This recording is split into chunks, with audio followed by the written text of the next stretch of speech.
Emmanuel Le Chip, je saute à pieds joints dans la polémique. On y va, je mets les pieds dans le plat. Allez-y. Total profite de la crise, point d'interrogation. Ouais, alors, ces chiffres, ils sont pas tout à fait conformes à ce qu'est la réalité. C'est-à-dire qu'il y a un trompe-l'œil dans ces chiffres quand vous dites c'est des bénéfices records, ça n'a jamais été aussi élevé. La réalité, c'est qu'il faut prendre en compte un événement exceptionnel en 2022 qui a été les pertes que Total a dû passer pour la perte de ses activités en Russie. Et juste, il faut savoir que s'il n'y avait pas eu les provisions passées en 2022 par Total sur l'activité russe, c'était pas une vingtaine de milliards en 2022 de bénéfices, c'était 36.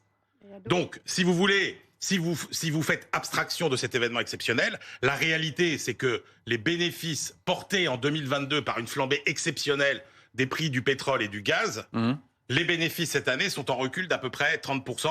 Mais tout simplement parce que... les bénéfices restent considérables. 19 millions, le chiffre, il y a tous les zéros s'alignent derrière vous, Emmanuel. Le raisonnement qui n'est pas tenable, c'est de dire, malgré la baisse des prix du pétrole et du gaz, Total fait des bénéfices encore plus élevés que l'an dernier. Non, si vous regardez la seule exploitation, c'est pas vrai. Les bénéfices de Total, c'est simple, hein, c'est les prix du pétrole, c'est les prix du gaz. Point barre. Ils ont baissé, et donc... Sur cette seule partie-là, effectivement, ils sont moins élevés. Ça reste je conteste pas que ce sont des bénéfices considérables. Mais si vous voulez, c'est pour expliquer à nos téléspectateurs pourquoi finalement les profits paraissent encore plus élevés. Alors que ils sont pas plus élevés puisque il y a cette... Aurélie Trouvé, bout de vous répondre. Aurélie Trouvé. Ah mais c'est les bénéfices nets, c'est-à-dire c'est ce qui reste pour à la fois payer les actionnaires et éventuellement réinvestir. Bon, c'est un chiffre qui est très clair. Avant la crise, c'est-à-dire il y a 5 ans, Total faisait 10 milliards à peu près de bénéfices, de profits. Il en fait aujourd'hui 20 milliards. Et oui, il profite de la crise parce qu'en fait, il profite de la hausse des prix. Et quelque part, il met des prix de l'essence supérieurs à ce qu'il faudrait. Je vous rappelle quand même que le prix de l'essence en 3 ans, il est passé d'1,30 € en été 2020 à 2 € pour le samplon 98. Les gens le savent qui nous écoutent. À 2 € à l'été 2023. Et d'ailleurs, ils sont en train de repartir à nouveau à la hausse. Ce que je veux dire, et d'ailleurs le Fonds monétaire international le dit très bien, c'est que cette hausse des profits qui nourrit essentiellement les actionnaires, 10 milliards de dividendes sur les 20 milliards de profits, donc ces grands profits, d'accord, ils alimentent, ils nourrissent la hausse des prix de l'essence, et donc c'est tous ceux qui sont obligés d'utiliser leur voiture pour aller travailler qui en payent ces pâtissent. profits-là. Et je vais le dire un peu plus cash, voilà. C'est-à-dire que pendant qu'il y en a qui vont pouvoir s'acheter peut-être un 4e yacht, eh ben, il y en a qui vont devoir sauter un repas de plus. Voilà Aurélie, de manière résumée. C'est pas ça. Non, mais c'est faux. Attendez, Emmanuel, sur ce raisonnement-là, de dire, vous enlevez les bénéfices. Ces bénéfices-là, je veux dire, vous les reversez à la pompe, le prix de l'essence baisse. Mais non, mais c'est faux de dire que c'est parce que les prix à la pompe sont élevés que Total fait des bénéfices. C'est exactement le contraire. C'est parce que les prix à la pompe sont élevés que Total fait des bénéfices. Et pourquoi les prix à la pompe sont élevés? Tout simplement parce que sur le marché du pétrole, il y a une offre, une demande. C'est cet équilibre qui fait les prix. Ça monte, ça baisse. Total n'a aucun impact sur les prix du pétrole dans le monde. Soyons clairs. N'a aucun impact sur les prix du pétrole dans le monde. Donc voilà. Après, ils ont un impact effectivement sur les activités de raffinage, par exemple.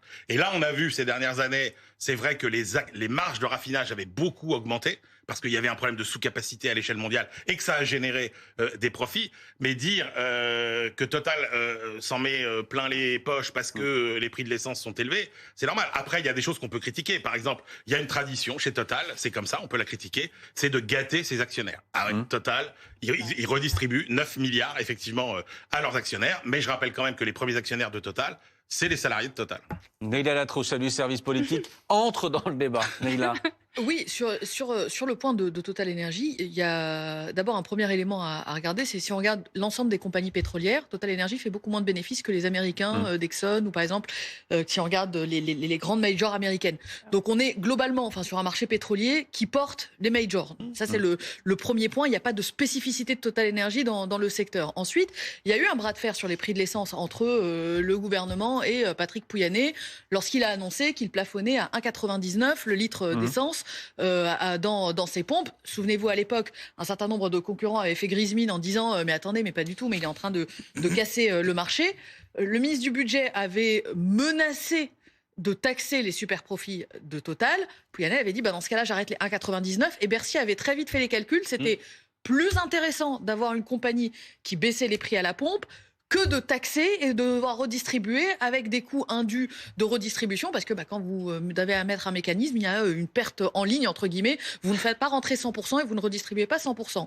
J'ajoute sur l'actionnariat de Total, sur la politique de redistribution de dividendes. Il s'est passé un truc assez majeur dans les dernières années que l'on a assez peu vu de France, c'est que l'actionnariat américain est passé à 47% de Total. C'est-à-dire que c'est une compagnie qui reste en France, mais qui est de moins en moins une compagnie française, et que donc de plus en plus, les bénéfices repartent ailleurs. C'est ce que j'allais vous dire, c'est que la condition, en quelque sorte, pour que Total Energy puisse continuer à être en France, à investir, je suis d'accord, c'est pas la majorité du bénéfice qui est investi dans le renouvelable, par exemple.